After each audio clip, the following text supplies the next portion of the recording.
Nabi Musa alaihissalam. Ujian pertama Nabi Musa alaihissalam belum lagi lahir ke atas dunia, sudah nampak Fir'aun dalam mimpinya ada anak kecil menarik apa namanya? Mahkotanya. Bangun dia tidur, kumpulkannya semua. Namanya Watimpir, Dewan Pertimbangan Fir'aun. Tadi malam aku mimpi nampakku anak kecil menarik mahkotaku. Apa artinya? Kata penasehatnya, berarti ada anak kecil yang lahir tahun ini dan dia akan merampas kekuasaan. Jadi kalau gitu bagaimana?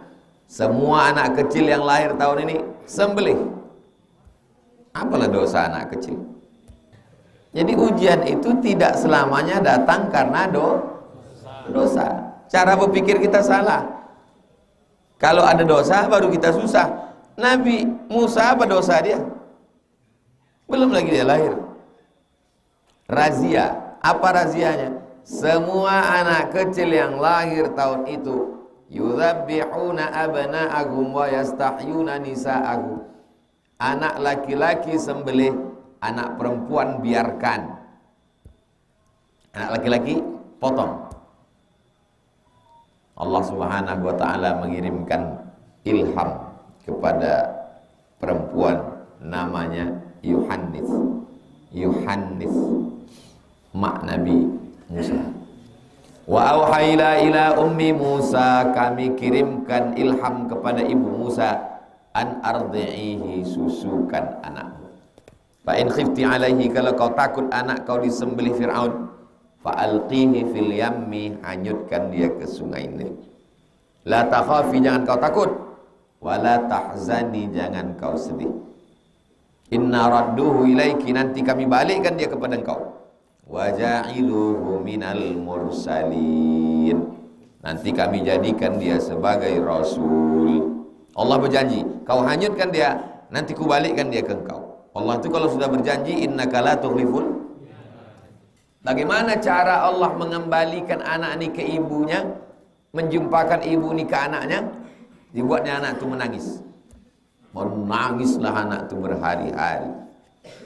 Dipanggil semua ibu-ibu yang punya anak kecil yang ada air susunya untuk menyusukan bayi ini, tak diam. Sampai akhirnya diadakanlah musabaqah menyusukan anak. Semua mak-mak ngantri untuk menyusukan anak, dan semua ikut hadir. Kenapa? Karena ini anak Fir'aun. Disarang Fir'aun itu betul dia masuk. Sampai akhirnya mak Nabi Musa ikut antrian. Begitu mak Nabi Musa menyusukan, diam. Anak bayi bisa membedakan mana mak dia, mana mak orang.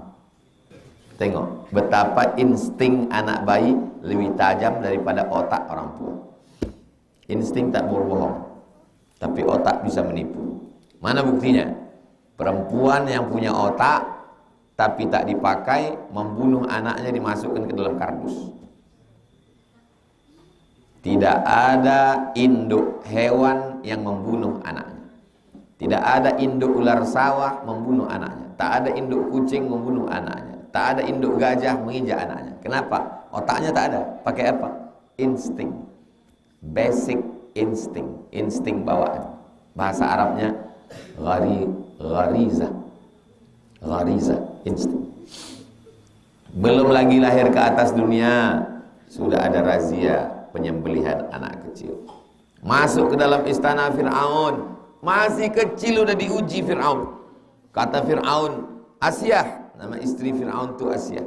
Asyah, aku khawatir inilah anak yang kulihat dalam mimpiku itu, yang menarik mahkotaku itu. Juga ada dalam hati Fir'aun. Jangan-jangan ini dia, jangan-jangan ini. Kata Asyah, tidak. Enggak, aku tak yakin. Kata Asyah, kalau kau ragu, teslah dia. Tes dia. Maka diletakkanlah kue dengan bara api. Kalau nanti anak ini mengambil kue ini, berarti inilah dia. Potong dia. Berarti sudah ada otaknya. Berarti ini anak lain dari anak yang lain. Berarti tahu dia membedakan mana kue, mana roti. Berarti inilah nanti yang akan mengambil mahkota kerajaanmu Fir'aun. Kalau diambilnya nanti kue, potong dia. Sudah mau dibelokkan setan tangan Nabi Musa itu ke kuil. Dibelokkan malaikat ke bara api sampai ke lidahnya. Itu maka lidahnya agak kena sedikit. Makanya sebelum dia menghadap Nabi Fir'aun itu dia minta doa, Rabbi syrahli sadri, lapangkan dadaku, wa yassirli amri, mudahkan urusanku, wahlul 'uqdatan lisan, lancarkan aku bicara supaya pas didengar orang. Besar di istana Fir'aun, sudah besar dewasa, nampaknya dua orang berkelahi. Fawakazahu Musa, dilerainya, tak bisa dilerainya, ditinjunya, mati. Akhirnya dia pun lari dari Mesir. Nampaknya orang sedang ngantri panjang mengambil air, pergi dia menolong, membantu. Didorongkannya batu yang menyumbat bibir sumur. Akhirnya dia bisa mengambil air. Nampaknya ada perempuan, panggilnya perempuan itu untuk mengambil air. Lalu kemudian dibawa perempuan itu ke bapaknya, nama bapaknya Syuaib. Memang bapaknya sudah lama mau mencari anak muda untuk mengembala kambing-kambingnya. Apa kata si anak ini? Inna khaira man ista'jartal qawiyul amin. Ya, kalau ayah ingin mencari pekerja pengembala kambing, inilah dia orangnya. Al-qawiyu, orangnya kuat. Al-amin, orangnya amanah. Karena ada orang ini kuat tapi tak amanah. Ada pula orang ini amanah tapi tak kuat. Yang lebih parah, sudahlah letoy, tak amanah, mati aja lah. Berapa lama dia mengembalakan kambing Syuaib? 8 hijaj, 8 musim. 8 musim itu 8 tahun. Setelah dia kuat, barulah Allah Subhanahu wa taala mengatakan, idhab ila Fir'aun. Sudah masanya kau kuat, pergilah kau Fir'aun. Innahu tagha, dia sudah melampaui batas. Faqula lahu qawlan layyina, katakan kepada dia kata-kata yang lembut sampai ke hatinya. La'allahu yatadzakkara aw yakhsha, mudah-mudahan dia ingat pada Allah dan takut pada Allah. Jadi berbagai kesulitan dalam hidup itu dibuat Allah untuk membuat kita siap, sebagaimana siapnya Nabi Musa alaihissalam.